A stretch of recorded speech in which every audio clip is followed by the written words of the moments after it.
Hello and welcome to this brief presentation on the Furness Controls FCO790 leak tester.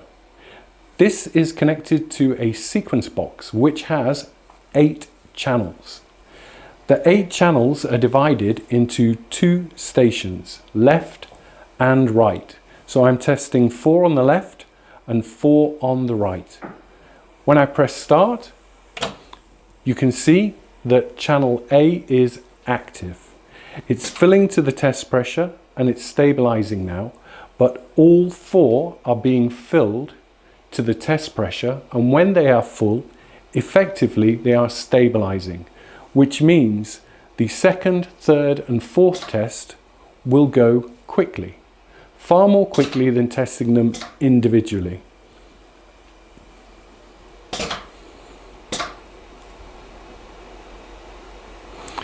Low leak rates because you've got stable parts.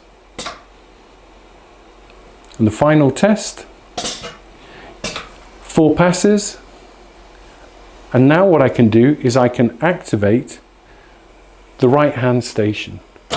So it goes to the right hand station and performs the same cycle. Now the operator can be unloading and loading 4 sets of new test parts, which makes them very efficient and the instrumentation very lean.